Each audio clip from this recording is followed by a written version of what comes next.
They said a meal at Mneme could make you cry, not because it was spicy or nostalgic or expensive, but because it made you feel something you couldn't explain.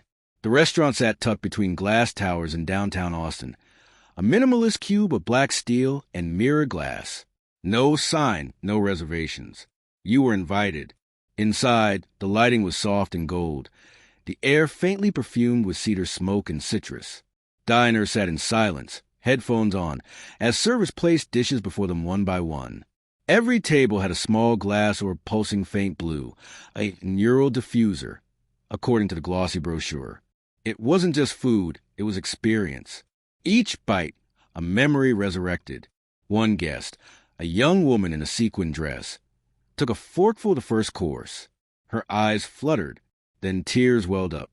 She started laughing, the wild, aching laugh of someone reliving the happiest day of her life.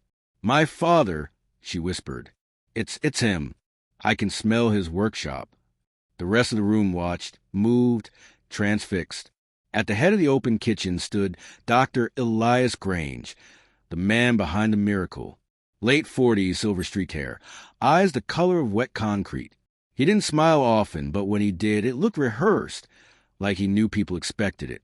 His hands moved with surgical grace as he plated each dish, sprinkling what looked like salt but shimmered faintly under the light. He called it emotive seasoning. He was a scientist who had turned neuroscience into cuisine, the man who claimed to cook memories. Among the invited that night was Julian Vale, an investigative journalist from the American Ledger. He wasn't there for the food. His editor had received an anonymous envelope, no return address, just a USB drive and a note. "What you eat at Mneme isn't from a farm. It's from a mind." Julian thought it was some online prank until he watched the first course being served. People were sobbing around him, holding their own faces, whispering names of the dead.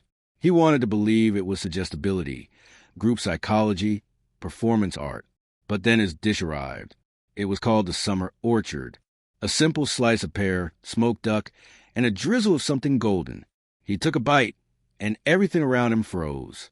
He was standing in sunlight, the smell of rain and orange blossoms, the taste of copper on his tongue. Then a sound, a woman's laugh. That laugh, the same one he'd last heard 2 years ago, the day his girlfriend, Mara Kincaid, disappeared. His fork clattered to the plate. His hands trembled. For a second, he could feel the pressure of her hand in his. It was so vivid, so real, that he nearly called out her name. Then it was gone. When the light returned, he was back in the dining room. Applause filled the air as diners lifted their glasses, toasting the miracle of memory. Julian sat motionless, heartbeat roaring in his ears. How could a flavor recreate something that had never been recorded, never filmed? Something only he should have known. The maitre d', a tall woman in black gloves, leaned down and whispered, "Dr. Grange like a word after dessert." Her tone was pleasant, but her eyes said, "Don't refuse." He nodded. The rest of the meal passed in a blur. The mother's embrace, childhood river, the last dance. Every course made someone cry, laugh, or collapse in quiet awe.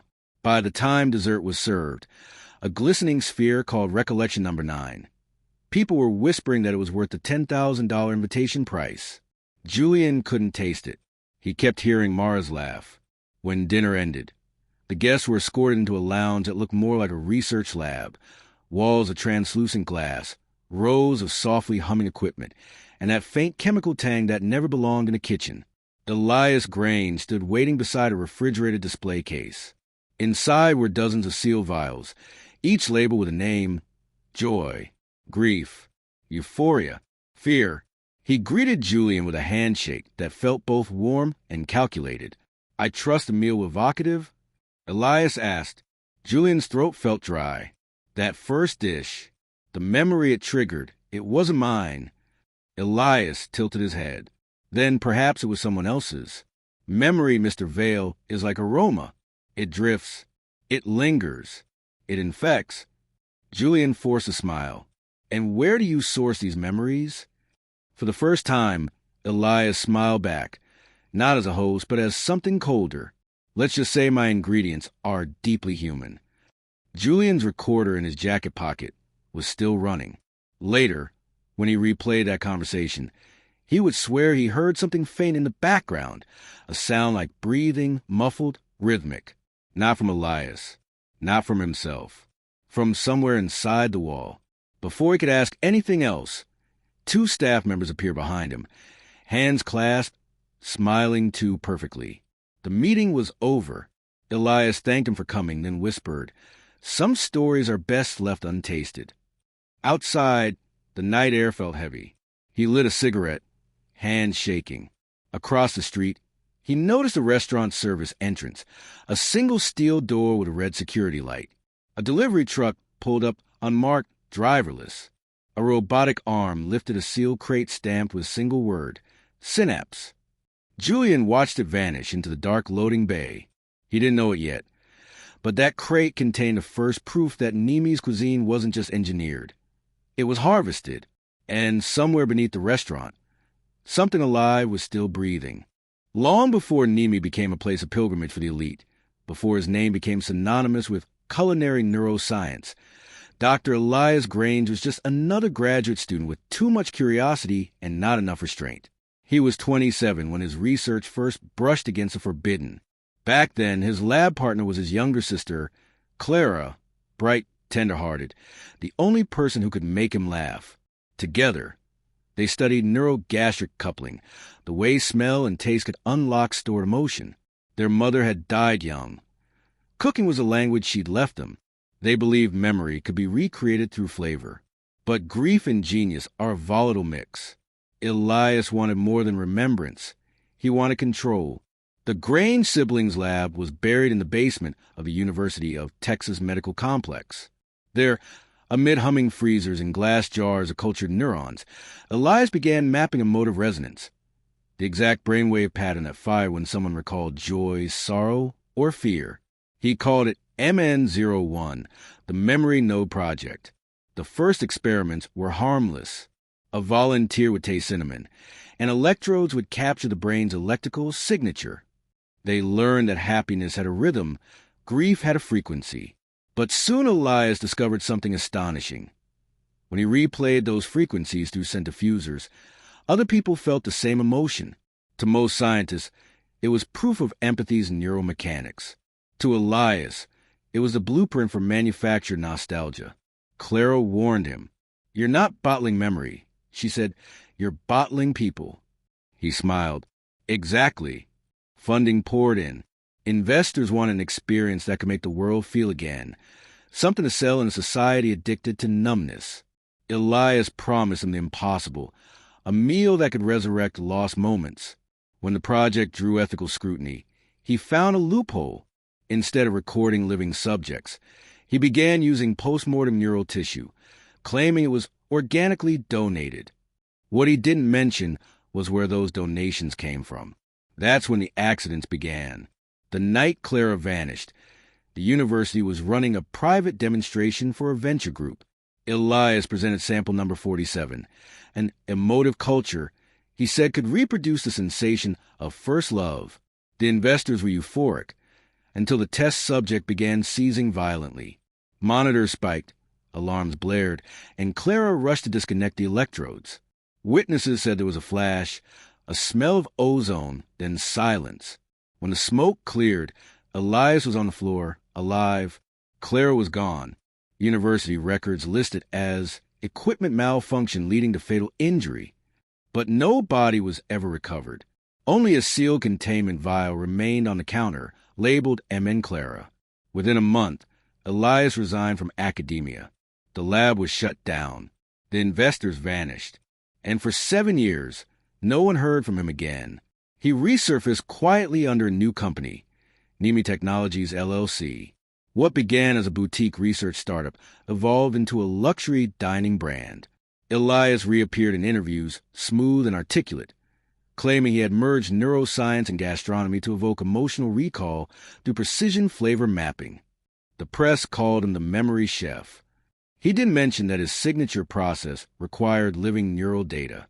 Behind the polished marketing was a hidden facility outside Austin, an abandoned hospital retrofitted into what staff jokingly called the flavor bank.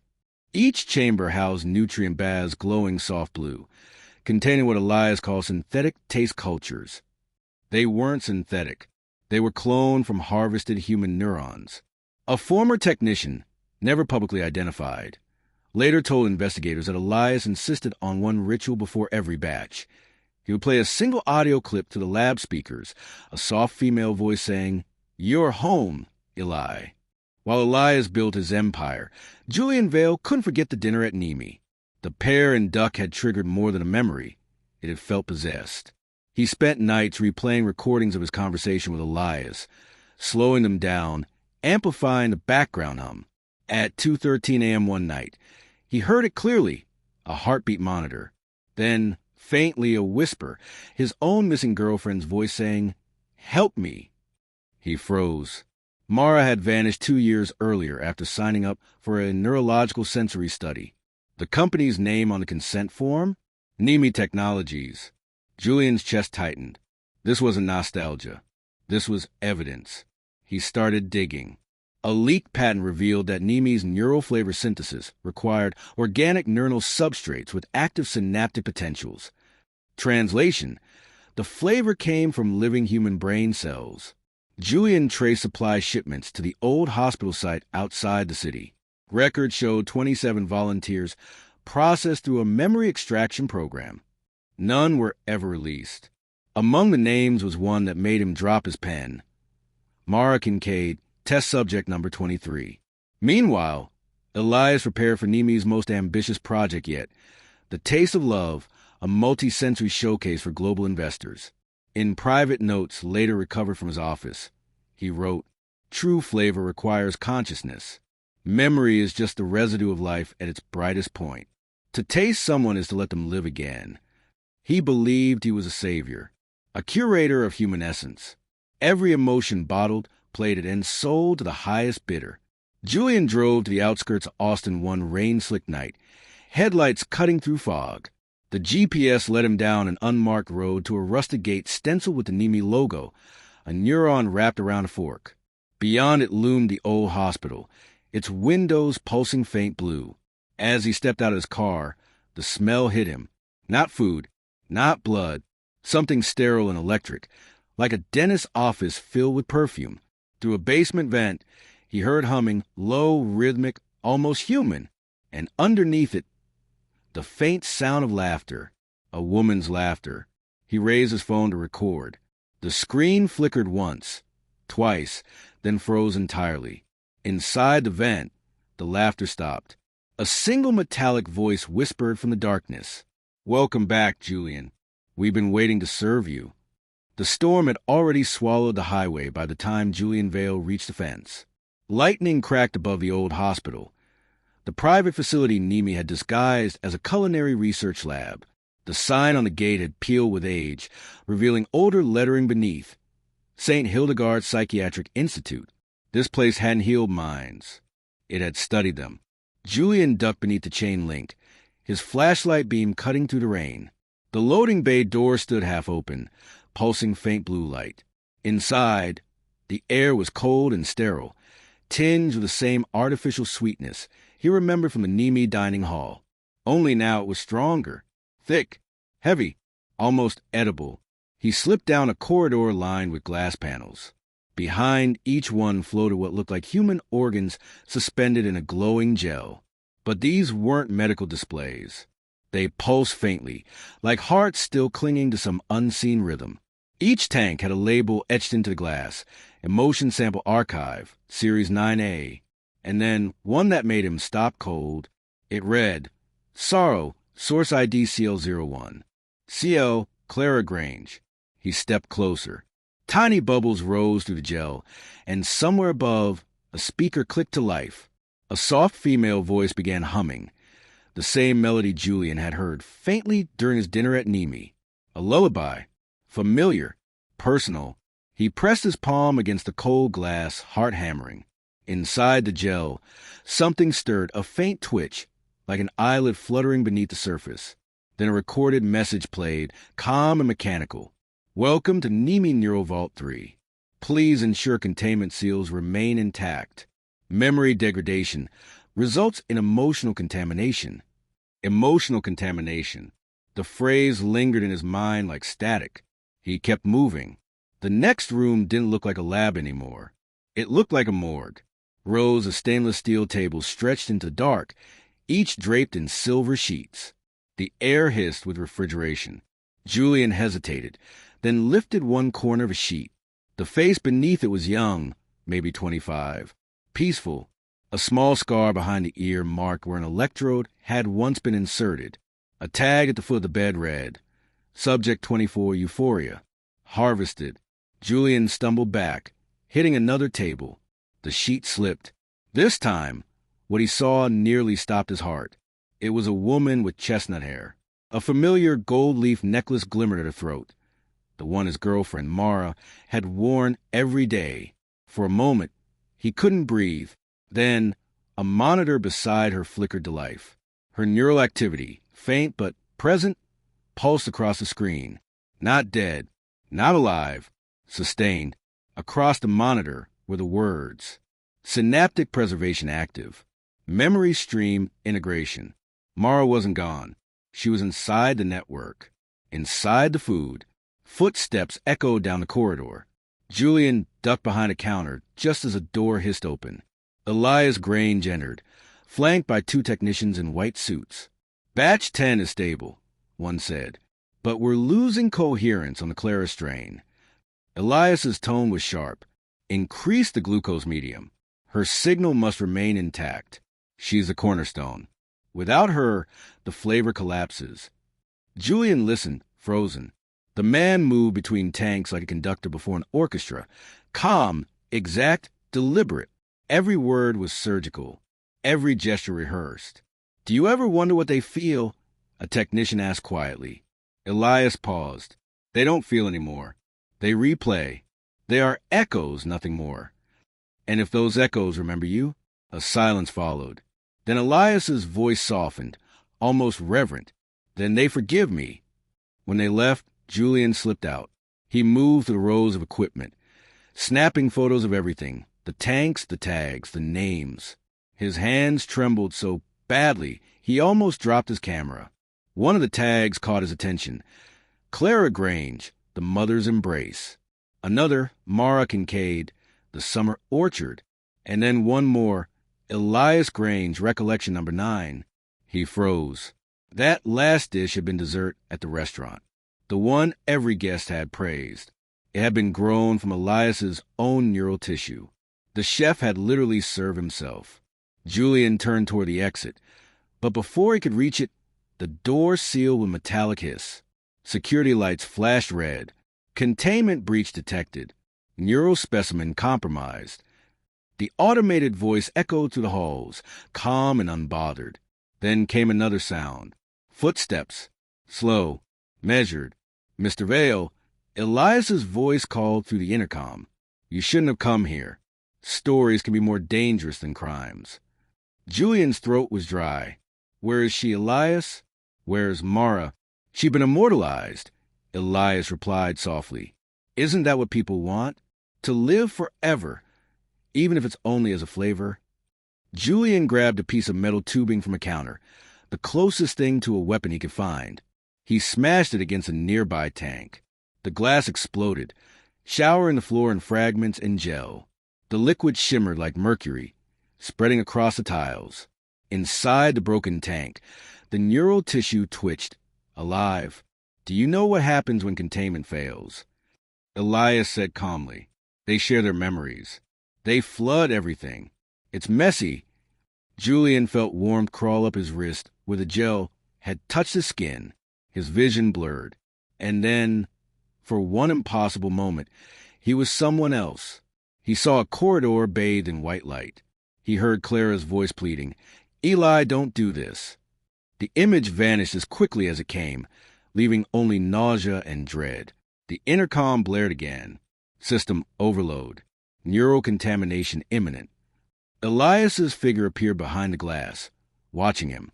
There was no anger in his eyes, only admiration.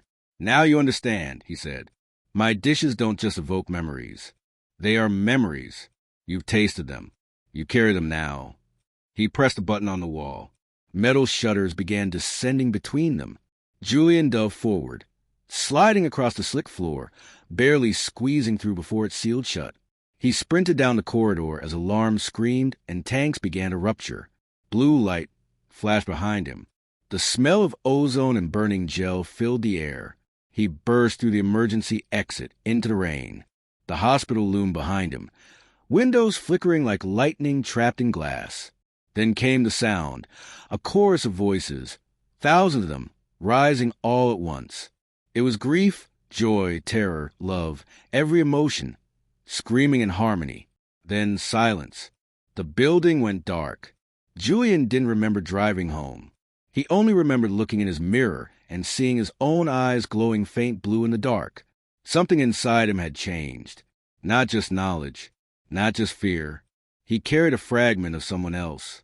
When he opened his laptop to upload the photos, a new file appeared on his desktop, one he hadn't created.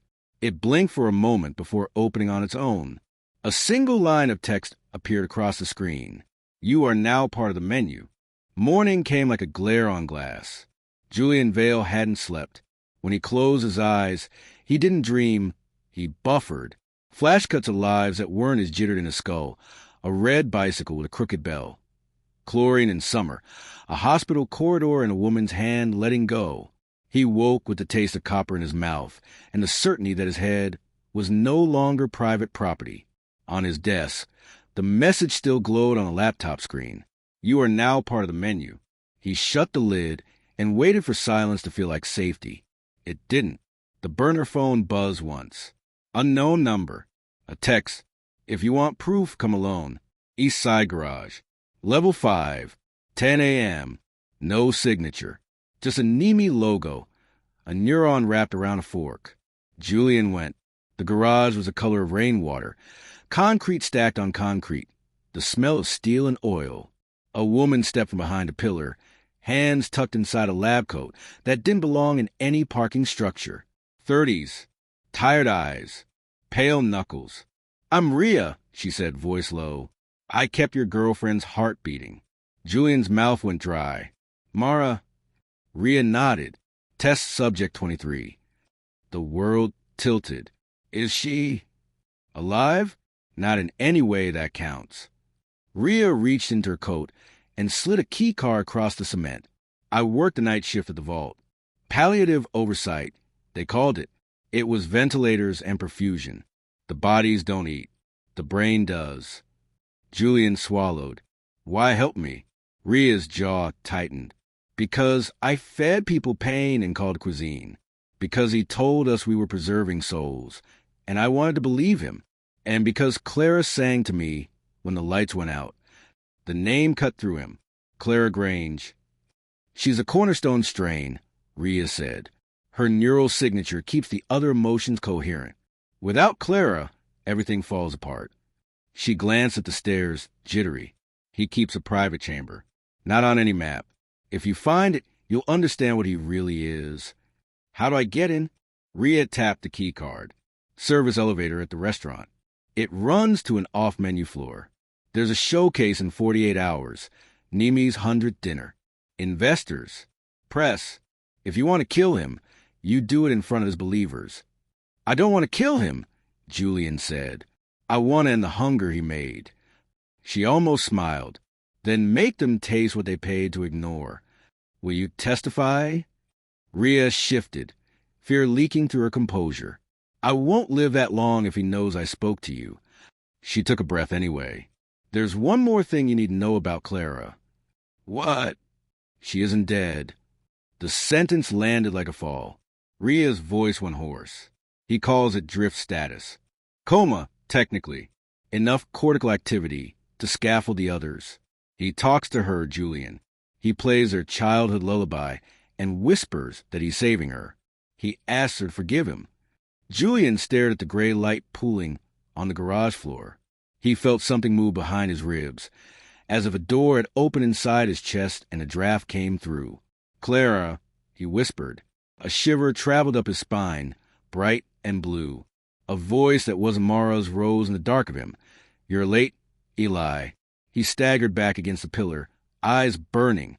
Rhea touched his shoulder once. Her hand was cold. "You're contaminated," she said gently. "It happens if you breach. The gel carries fragments. You'll hear them. Sometimes they're memories. Sometimes they're instructions." "Whose instructions?" "Whichever voice is loudest." Rhea turned to go. "Make sure it's yours when it counts."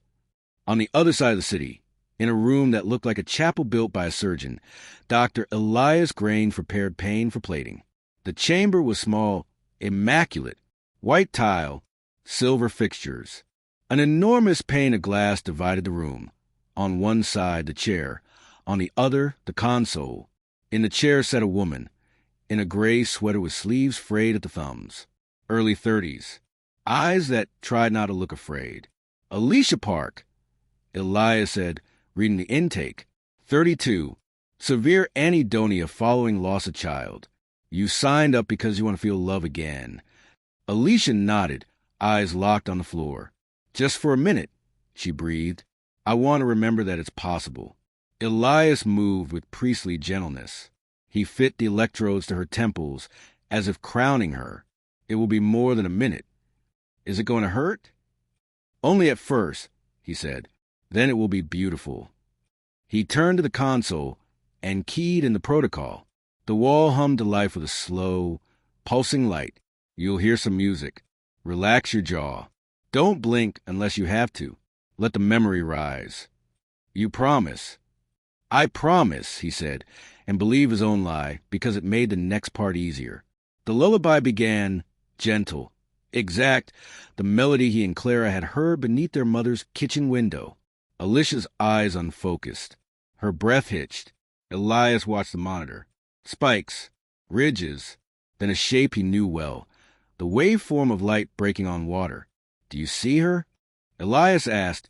"My daughter," Alicia whispered and smiled like a wound. "Her hair smells like sunlight." Elias raised the infusion rate by 1 increment. He whispered to the machine, not the woman. "Hold it. Keep it. Don't let it scatter." Alicia's smile trembled. Her hands twitched. The waveform surged. He pressed the capture switch. Pain ripped through Alicia's body with the purity of a bell struck in winter. The chair shuddered. The capillaries in her eyes gave way in a bloom of red. Her mouth opened, and her voice didn't make it out. Only a strangled animal sound. On the console, the emotion registered with flawless fidelity. Grief braided with love. Terror threaded with devotion. A perfect vintage. Elias rode the crest and dialed a mix. He mouthed words he'd said 100 times and maybe believed once. "Let me keep the best of you." Alicia's pulse scattered, then slowed. The monitor tone thinned to a wire. "Stay," Elias said softly, not to Alicia, but to what she was making. He pressed one last button. The capture completed. The room fell quiet except for the lullaby and the sigh of the ventilation. Alicia's head drooped forward as if sleeping upright. The infusion retreated. The machine hissed and cooled. In the line of vials, a new ampoule turned from clear to a pale bruised gold. Elias labeled it with careful penmanship. A. Park Maternal Ache. He held the vial to the light. It glinted like honey that had learned to cry. He checked Alicia's eyes. No response. He placed 2 fingers on her neck and waited for the ghost of a drumbeat. Nothing. He did not close her lids. He adjusted the chair so her chin tilted upward, as if she were still listening to someone sing. "Thank you," he murmured, and believed that gratitude absolved him. On his way out, he passed a sealed door with no label. He paused, hand hovering over the keypad. He keyed the code anyway. Inside, Clara slept inside her palace of glass. The private chamber was smaller than grief and twice as bright. Instruments encircled the bed like votive offerings. Clara's hair drifted in a clear bath under the skull cap, electrodes sprouting like white flowers. Her chest rose and fell with mechanized patience. Her eyelids fluttered in tiny wing beats no bird would claim. Elias stood beside the glass and pressed his palm to it. "I brought you an ache," he said, voice breaking into reverence. "I'll bind it to joy so it won't devour the others." Clara didn't answer. She never did, but he imagined her looking past him to the past. Two children stealing cinnamon sticks from their mother's pantry, laughing as if life could never end. "Forgive me," he whispered. For a heartbeat, the monitor blipped into a pattern he knew intimately. The one it made when she dreamed. The pattern for home. He smiled like a man granted permission by his own reflection. Julian spent the afternoon creating a map of madness. On his kitchen table, a sketch of Mneme's dining room and the service corridors hidden by design. On the wall, printouts of the vault photos, Ria's notes scrawled in thin, patient handwriting. In his pocket, the key card that would turn a door into a confession. He called his editor from a burner and said the words that made careers and enemies. "I have a story that will burn a city." "You have proof?" his editor asked. "Enough to break a heart in half." "Then we run it." "Not yet," Julian said. He pictured Alicia, though he didn't know her name, and the soft way Elias had probably said, "Thank you." "It has to be live. It has to be on their fork. If they see it on a screen, they'll say it's staged. If they feel it in their bodies, they'll never be clean again," the editor finished quietly. "You're sure you want that?" "I didn't choose it," Julian said, and tasted Mara's perfume like a ghost on his tongue. He did. He hung up and pressed his fingers to his temples. The blue hum rose like tidewater behind his eyes. He shut them and saw a corridor, bright and white. "You're late, Eli," Clara's voice said. He opened his eyes to the ordinary light of late afternoon and wanted to tear his skull open to let the ocean out. He texted Ria, "Showcase plan?" She replied instantly. Neurodiffusers run on a closed circuit from the sub-basement node. Replace the cartridge in the head table's orb with the capture "I left you." The feed will propagate to the room in under 30 seconds. Julian stared. "You left me a capture?" A pause. Then, "Maternal ache. Fresh." His stomach pitched. "Whose?" Another pause. Then cold. "Everyone's." He looked at the small parcel on his counter. He hadn't opened it since she'd slid it under his windshield wiper as she disappeared into rain. Now he slit the tape with his thumbnail and lifted the lid. Inside, nestled in black foam, a single vial. Pale gold, opalescent when it moved. The label was neat. A. Park Maternal Ache. Julian set it down with both hands, as if it might detonate. Around him, the apartment seemed too loud. The refrigerator motor a shout. He pressed his palms to the counter and breathed until the room stopped reeling. He whispered to the silence, to the dead, to whomever was sharing his head. "Help me do this right." Something warm moved through him in answer. Not Mara, not Clara, someone whose name he didn't know, saying nothing and meaning please. Night folded over city. At Mneme, the kitchen ran like a heart inside a chest that had never known rest. Staff moved like choreography, knives flashing, steam lifting in ghostly columns. A small crew ferried the newest vials to the seasoning station, where the tiniest pipette in Texas settled a single clear drop onto a spoon. The drop trembled like a secret. Elias stood at the pass, watching it all. Investors were arriving in glistening cars. Cameras would follow. The 100th dinner would be history written in saliva and money. He pressed two fingertips to the stainless steel, feeling the vibration, the room's animal hum. He closed his eyes and heard, faintly, the lullaby threading the vents. He didn't turn when the maitre d' approached. Dr. Grange. The head table is confirmed. 3 founders, 2 senators, a philanthropist, and a journalist you personally invited. Elias smiled without showing teeth. "Mr. Vale has refined taste. Should we be concerned about him?" "We only need to be concerned about the unrefined," Elias said. "Mr. Vale has already eaten the truth. It will finish him eventually." He looked out across the glowing room and imagined lifting a lid, revealing a universe to a group of people who believed they'd seen it all. He thought of Clara and the way her eyelids twitched when he spoke her name. He thought of his mother cracking eggs into a bowl like planets and telling 2 small children to stir gently, gently, until sweetness could hold its shape. He told himself he was a good man doing hard things for beautiful reasons. He believed it enough to keep breathing. Julian parked 3 blocks away, jacket heavy, hands light. He kept to the alley, kept his head down, kept Ria's key card in his palm like a prayer. The service entrance greeted him with a red eye, that blinked approval when the card met the reader. The door unsealed with a sigh as if relieved he'd finally arrived. He moved through the narrow hall with its halogen glare and stainless breath. He passed a line where cooks salted a dark roast that pretended to come from a field. He waited for their eyes to slide past him, for the gravity of a busy kitchen to hide him exactly as he was meant to be hidden. At the end of the hall, the service elevator waited. Old, polished, a false mirror. He stepped inside and turned the key in the hidden slot beneath the panel. The elevator did not move for a heartbeat. Then it dropped as if gravity had been given permission to speak. The doors opened to a floor that did not exist on any blueprint. Dim light, a corridor of glass. Behind the first panel, vials like small suns turning in their cradles. Behind the second, a box labeled with nothing. Behind the third, a door that understood secrets.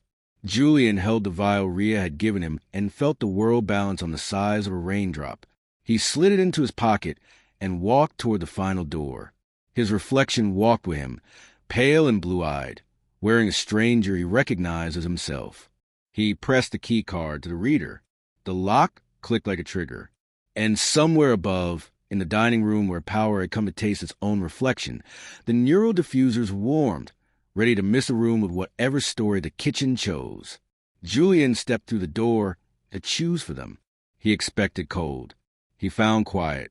The chamber was almost empty, just a single panel of glass lit from beneath, a bed behind it, and a girl who was no longer a girl sleeping in borrowed light. Elias Grange, suspended in something clear as water, hair moving with the slow syntax of a lake at noon, wires threaded from her scalp like white roots, seeking a soil that would never answer. Julian pressed his palm to the glass the way Elias had. The heat of his hand fogged a small circle. "Clara," he whispered. He didn't know why he said it like a brother might, only that the voice inside him shaped it that way. Her eyelids fluttered. The monitor stuttered. For a fraction of a second, the pattern for home bloomed and vanished. He felt something inside his chest break, with the softness of wet wood. "I'm going to stop him," Julian said. "Not because you forgive him, because you don't have to." He slid the vial from his pocket and held it up, pale gold, the ache of every mother who had ever had to let go. He kissed the glass without thinking, left a brief mortal circle there, and turned back toward the door. Above him, a room full of powerful mouths waited to open. Beneath him, a woman who had been turned into scaffolding kept breathing. Between them, a journalist carried a spoonful of pain to the light. The night the world was supposed to taste salvation began like a coronation. Outside Mneme, cameras flashed against glass, catching the reflections of black limousines and silver gowns. The city hummed with rumor. Politicians, artists, billionaires, all gathered to experience what Elias Grange promised to be the next evolution of memory. Inside, everything gleamed. The kitchen whispered with heat, knives sliding through silence.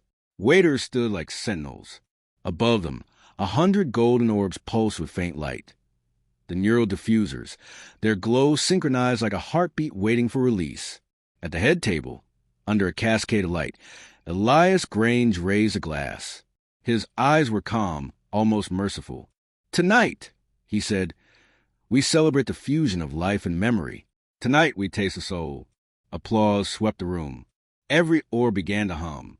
And down in the service hall, Julian Vale pressed Rhea's key card into the lock. The door clicked. He stepped into the machinery of heaven and hell. Pipes ran along the walls, pulsing with soft blue luminescence. The air vibrated. Screens displayed the feed from the dining floor. Smiling guests, the shimmer of gold utensils. In the center of the room, the main diffuser core pulsed like a living heart. It was here the seasoning vials connected, feeding the orbs above through a web of unseen veins. Julian pulled the gold vial from his jacket. Park maternal ache. He stared at it for a moment. Rhea's words echoed in his mind. Make them taste what they paid to ignore. He unscrewed the cap. The scent was faint and human, like rain on warm skin. He slotted it into the feed line, twisting until the mechanism clicked. On the monitor, the readout changed. Diffuser source, manual input confirmed. Julian exhaled. "Let's eat, Dr. Grange." Upstairs, Elias gave the cue. Course one, he said softly. Servers emerged like shadows, laying plates before every guest. Smiles bloomed. Forks rose. The first bite was taken, and then it began. At first, only sighs, soft, wistful. Guests leaned back, eyes half closed, whispering the names of loved ones long gone. A senator began to cry quietly. A philanthropist laughed like a child. Someone murmured, "Mom." Elias smiled. "Yes," he whispered. "That's it. Remember her." But the sighs became sobs. The laughter turned to choking. One woman clutched her chest. A man dropped his fork and stared at his hands as though they were covered in blood. The hum of the diffusers deepened, shifting from blue to red. The scent in the air changed, no longer warm, but raw, metallic, grief distilled into atmosphere. Servers backed away. Guests began to scream. Elias turned to the control panel, frowning. No, that's not right. The feed reading surged. The word override blinked across the display. Below it, a name flashed. Vale J. Elias froze. "You," he whispered. He bolted from the table, pushing through the panic. People clawed at him, begging, sobbing. "Make it stop," someone screamed. "I can't, it hurts." He reached the kitchen door, just as Julian stepped out of the service hall. Their eyes met across the chaos. Julian's voice was low, steady. "I just wanted them to feel what you made me feel." Elias's calm shattered. "You don't understand what you've done." "Oh, I understand," Julian said. "You've been feeding them ghosts. Now they get to meet them." All around them, the guests convulsed in their chairs, choking on invisible memories. Every diffuser or pulsed faster, brighter, until the light stabbed like glass. The room filled with sound, 1,000 voices overlapping, each one crying, "Mom." "Stop, please. I'm sorry." Julian felt it too, his chest flooding with borrowed memories, his mind fracturing under the weight. Mara's laughter, Clara's lullaby, Ria's voice whispering, "Help them." He staggered forward. "You called this art," he said, "but it was just hunger. You wanted to be God." Elias's face twisted. "I wanted to end forgetting, to make every life eternal." Julian reached for the main circuit on the wall and ripped it down. The building screamed. The diffuser heart exploded in light. The blue veins along the ceiling turned white-hot, then ruptured. Guests collapsed against tables, gasping as the air thickened with emotion. Too much, too real, too human. Memories swirled loose from the system, spinning into every open mouth and panic breath. Julian saw flashes through the chaos.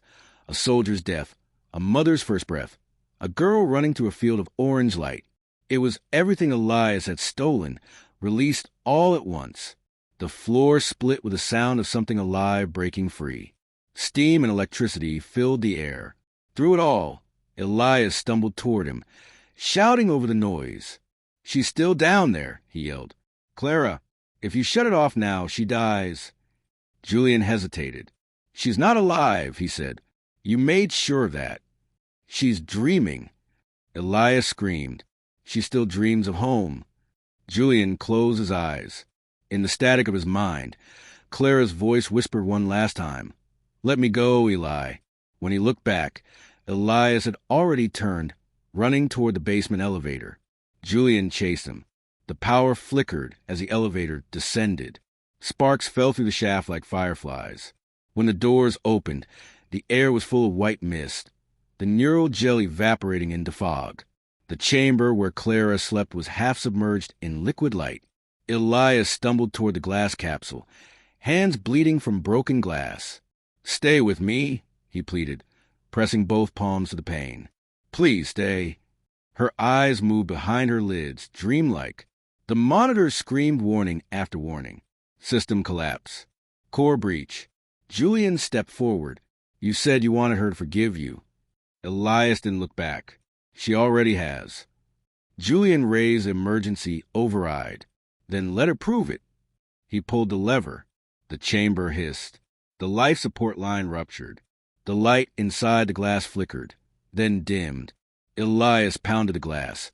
screaming her name as the monitors fell silent. Clara's last breath shivered through the wires, and for an instant, the whole building seemed to exhale. Elias sank to his knees. "You killed her." Julian stared down at him. "No," he said quietly. "You did years ago." Elias's shoulders shook. He looked up, eyes wet, face breaking open. "I gave them meaning." Julian turned toward the door. "You gave them your madness." Behind him, a sound rose, a strangled laugh. Elias's. "You think you've stopped it?" he whispered. "Mneme isn't a place. It's an idea. And ideas don't die." The building groaned. The floor cracked. Julian ran. He made it to the surface as the first explosion ripped through the foundation. The restaurant collapsed inward, light swallowing sound. Flames painted the skyline gold. And in the reflection of his car window, Julian saw her, Mara, standing beside him for a heartbeat, smiling like she finally understood. Then she was gone. Hours later, rescue crews found only wreckage. No trace of Elias Grange. No surviving guests. No functioning servers. Just a single vial miraculously intact, resting on a silver tray amid the ash. The label had melted away. The liquid inside glowed faint blue. When investigators opened it weeks later, the lead scientist swore she heard a voice whisper through the static of the containment mic. A woman's voice. Soft, familiar, singing a lullaby. Dawn came gray and ash-colored, the kind of morning that pretends it never saw the night before. From the air, the remains of Mneme looked like the ribcage of some great animal picked clean by light. Fire crews still sprayed foam over the smoking foundation. Reporters shouted questions through barricades. Cameras blinking like insects in fog. No one had answers. No bodies. No survivors. Only fragment of glass and one half-melted neural orb that pulsed faintly, as if it refused to die. Julian Vale sat on the hood of his car at the perimeter, wrapped in a gray blanket he didn't remember accepting. His ears rang. His skin still smelled faintly of copper and citrus. A paramedic asked his name 3 times before he remembered it. He kept seeing Mara's face in the smoke. Not the real Mara, but a residue that Mneme had burned into him. She smiled every time he blinked, then vanished when he breathed. When the reporters spotted him, they swarmed like bees to blood. "Are you one of the staff? Was it a terrorist act? Is it true people were eating human?" He stood, silent, and pushed past them. He had already given the world its headline. By noon, the footage went viral. Grainy phone videos from inside the restaurant showed guests rioting, screaming, collapsing. Someone's live stream captured Elias Grange shouting, "You don't understand what you've done," before the feed cut to static. Conspiracy forums called it the Neural Communion. Others called it the Austin Miracle. But to those who had been there was no name that fit, only the silence that followed. Within days, the FBI sealed the site. Mneme Technologies was declared bankrupt. Every file scrubbed. Every employee vanished. Except for one name that survived the purge, Dr. Rhea Kim, missing, presumed dead. Julian kept her card on his desk like a relic. He tried to write, tried to explain what had happened, to tell the world that Elias hadn't created immortality, only infection. But every time his fingers touched the keyboard, he heard the hum, that faint blue hum that had lived in the walls, now living in his skull. He started hearing voices in the quiet. Not words at first, just breaths, then whispers, fragments of sentences that weren't his. "Do you see her? She smells like sunlight. You promised." The contamination, Rhea had called it, emotional drift. He stared at his reflection in the monitor. Pupils faintly glowing, veins under his eyes tracing lines of blue. He knew what it meant. Mneme hadn't died in that explosion. It had moved into him. 2 weeks later, a package arrived. No return address. No label. Inside, a hard drive sealed in plastic and a note written in precise, slanted handwriting. For the record, for her, R. Julian hesitated, then connected it to his laptop. Hundreds of files appeared. Video logs, neural capture data, audio recordings labeled with dates, names, emotions. He clicked one at random. A woman's voice filled the room. Subject 23. Mara Kincaid. Initiating recall session. Julian's breath caught. Then came Mara's voice, trembling, confused. Where am I? Why can't I feel my hands? Eli? Julian? Her scream tore through the speakers, followed by a flatline tone. He ripped the headphones off. Another file blinked open on its own. This time it wasn't Mara. It was Elias. You can kill a body, but memory is more contagious than breath. As long as someone remembers a feeling, Mneme lives. In love, in guilt, in hunger. That is the aftertaste of being human. Julian closed his eyes. He could still taste it, that faint metallic sweetness, that ache at the back of his throat that wasn't grief, but something hungrier. He opened a blank document and began to type. My name is Julian Vale. I ate memory. The article went live 3 days later. It was read 120 million times in the first week. The world wanted the horror served hot. Podcasts, documentaries, dramatizations. Everyone wanted to taste the truth. Within a month, new neurocuisine startups appeared in Shanghai, Berlin, Dubai. Slick ads promised emotion you can savor. One of them bore a familiar logo, a neuron wrapped around a fork. The company name, Reverie Dining Group. Their tagline, Taste of Memories. Julian watched a promotional video from his apartment. Curtains drawn. The chef in the ad looked young, clean, ambitious. But when he smiled at the camera, Julian felt the blood drain from his face. It wasn't Elias. It was someone else wearing his mannerisms, his rhythm. And when the chef lifted a glass to toast the crowd, Julian could swear the man's pupils flashed faint blue. The hum began again in Julian's head, soft at first, then growing louder, like a song returning home. He turned off the screen, but the image stayed. He walked to the window. Outside, people passed beneath neon signs, their faces lit with color and hunger. The smell of food drifted through the city. Barbecue, fried dough, spices, laughter. He realized, with a six-hour clarity, that Elias had been right about one thing. People would always crave feeling. They'd eat anything that made them feel something again, even if that something wasn't theirs. That night, Julian dreamed of a restaurant that had no walls, just tables stretching into eternity, every chair filled, every diner weeping and smiling at once. Elias moved between them, faceless now, placing plates before each one. Julian was there too, a guest in a dish. When the waiter lifted the lid from his plate, he saw himself inside, hollowed out, filled with light. Elias's voice came from everywhere. You're part of the recipe now. Julian woke, gasping, hand pressed to his chest. His skin was warm, glowing faintly under the dark. The hum was steady, rhythmic, not around him anymore, but inside him. He stumbled to his desk, opened his laptop, and began to type again. But the words that appeared weren't his. They scrolled across the screen, automatic like a pulse. Do not mourn me, brother. I'm home. You've kept my memory alive. Now let me feed the world. The cursor blinked once, then stopped. And for the first time, Julian realized it wasn't Clara's voice anymore. It was his own. Weeks later, diners in Tokyo spoke in awe about a new pop-up called Mneme, Reborn. They said the dishes made them cry. That one taste brought back memories of things they'd never lived. When reporters asked who the chef was, they were told he never left the kitchen. But one guest, a travel vlogger, swore she caught a glimpse. A man with tired eyes and a faint blue glow behind them. She described his smile. And people online agreed it looked familiar, like a man who once exposed a monster and became one.